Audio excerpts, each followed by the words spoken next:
selamat pagi anak-anak semuanya. Sebelum kita menyampaikan masuk pada materi, kita menyarankan atau kita berdoa. Berdoa dimulai. Amin. Oke, langsung saja. Materi yang kita sampaikan pada hari ini mengenai konsumsi dan investasi. Perlu kita ketahui dulu untuk lebih mendetail apa itu konsumsi dan apa itu investasi. Konsumsi, investasi. Pengertian konsumsi itu adalah bagian pendapatan yang dibelanjakan untuk kebutuhan konsumsi. Ya, bagian yang dibelanjakan untuk kebutuhan konsumsi. Itu yang kita bedakan. Sedangkan investasi itu apa? Pengeluaran yang kita gunakan untuk meningkatkan kegiatan produksi di masa yang akan datang. Jadi bagaimana hubungannya dengan konsumsi ini dengan investasi? Sama-sama ada keterkaitannya, di mana konsumsi itu tentu adanya juga investasi sesuai dengan penjelasan atau pengertian masing-masing kedua pelajaran kita ini. Selanjutnya, konsumsi ini juga ya, pengertian konsumsi ada hubungannya dengan investasi. Konsumsi juga ada hubungannya dengan tabungan. Nah, ini tabungan.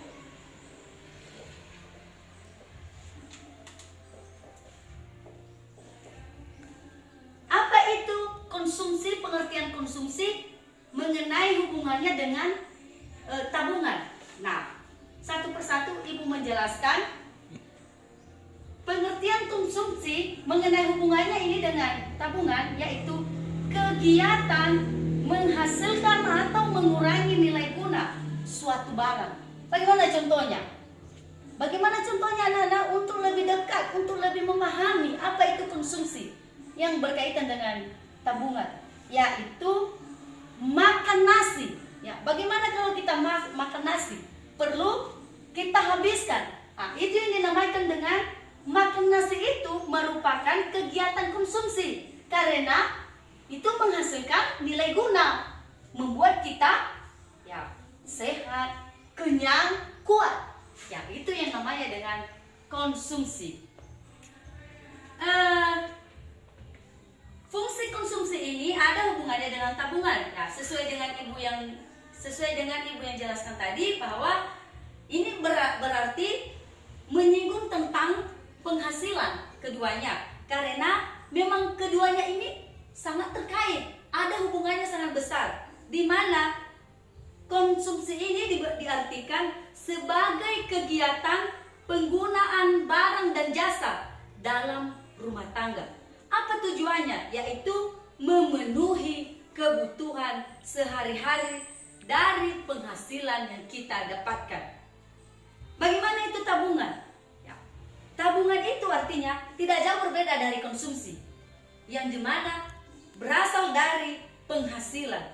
Jadi perbedaan keduanya itu adalah jika konsumsi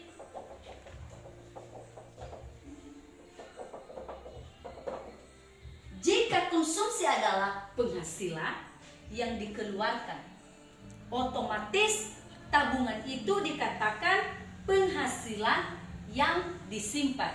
Jadi konsumsi itu dikeluarkan. Jadi tabungan itu adalah yang disimpan. Berarti itu gampang ya. Ya, hanya satu kata. Kalau ibu menanyakan kepada murid-murid, kepada anak-anakku semuanya, apa itu konsumsi dengan tabungan? Berarti konsumsi itu dikeluarkan, sedangkan tabungan adalah yang disimpan mengenai keperluan kita sehari-hari. Jadi dengan memahami fungsi konsumsi dan tabungan ini, itu sudah membantu kita untuk melakukan apa itu namanya? Untuk melakukan yang namanya dengan pengelolaan keuangan. Itulah yang kita pelajarkan hari ini, keuangan. Semua yang kita ajarkan ini adalah ujung-ujungnya ini tergolong mengenai keuangan kita di dalam rumah tangga atau keuangan kita yang kita butuhkan sehari-hari. Sampai di sini paham? Oke, kita lanjutkan ya sebentar lagi. Ini mengenai tabungan ini bisa kita tentukan faktor-faktornya. Ada 3. Apa itu? Yang pertama pajak. Yang kedua adalah deflator. Dan ketiga adalah suku bunga real. Ketiga ini pajak, deflator, suku bunga real. Inilah yang kita pelajari secara umum yang ada kaitannya dengan keuangan, konsumsi tabungan, dan konsumsi investasi.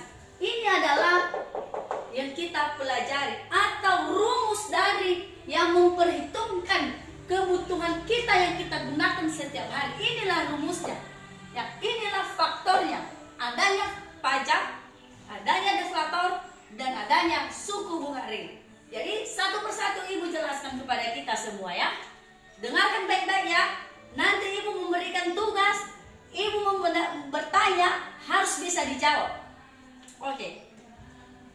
Mengenai pajak, setiap orang ya, contohnya yang lebih dekat, pergi kita di tempat ya, di restoran, kita beli makan 10.000, diberikan bon atau faktor makan kita itu. Ada yang tidak makan paling bawah nanti dikasih pajak entah 12.000, 13.000. Apa itu artinya? Untuk lebih dekat. Ya, berarti itu adalah kewajiban kita.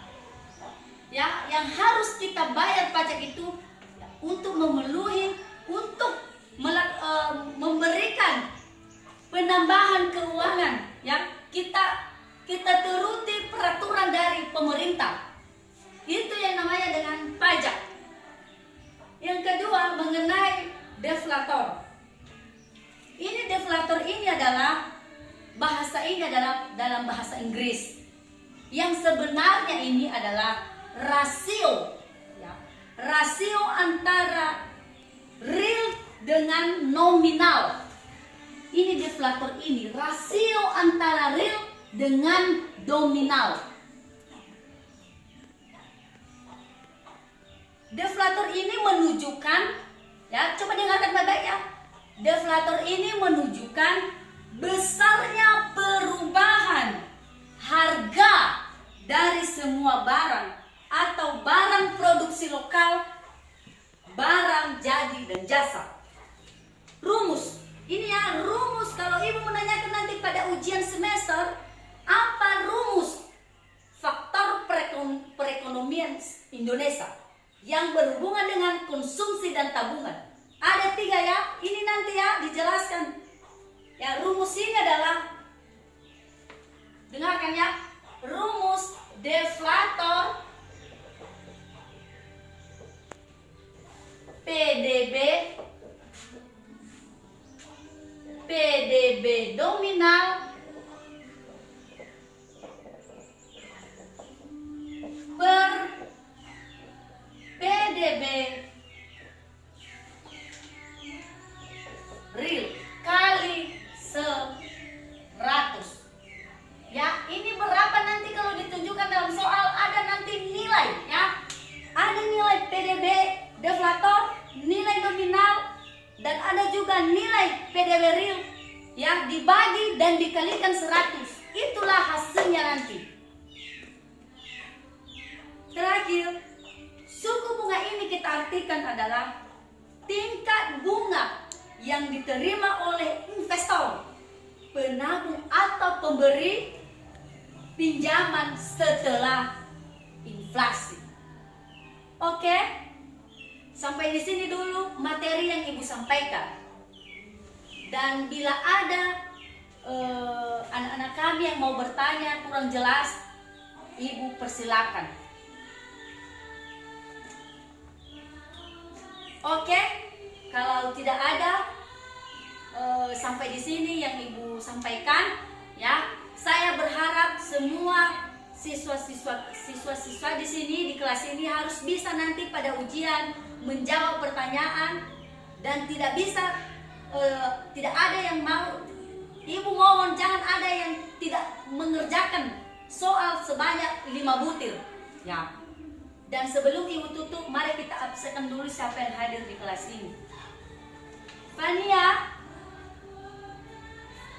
Eldora, Brigita, Ersia. Oke, sampai di sini materi yang Ibu sampaikan. Selamat pagi.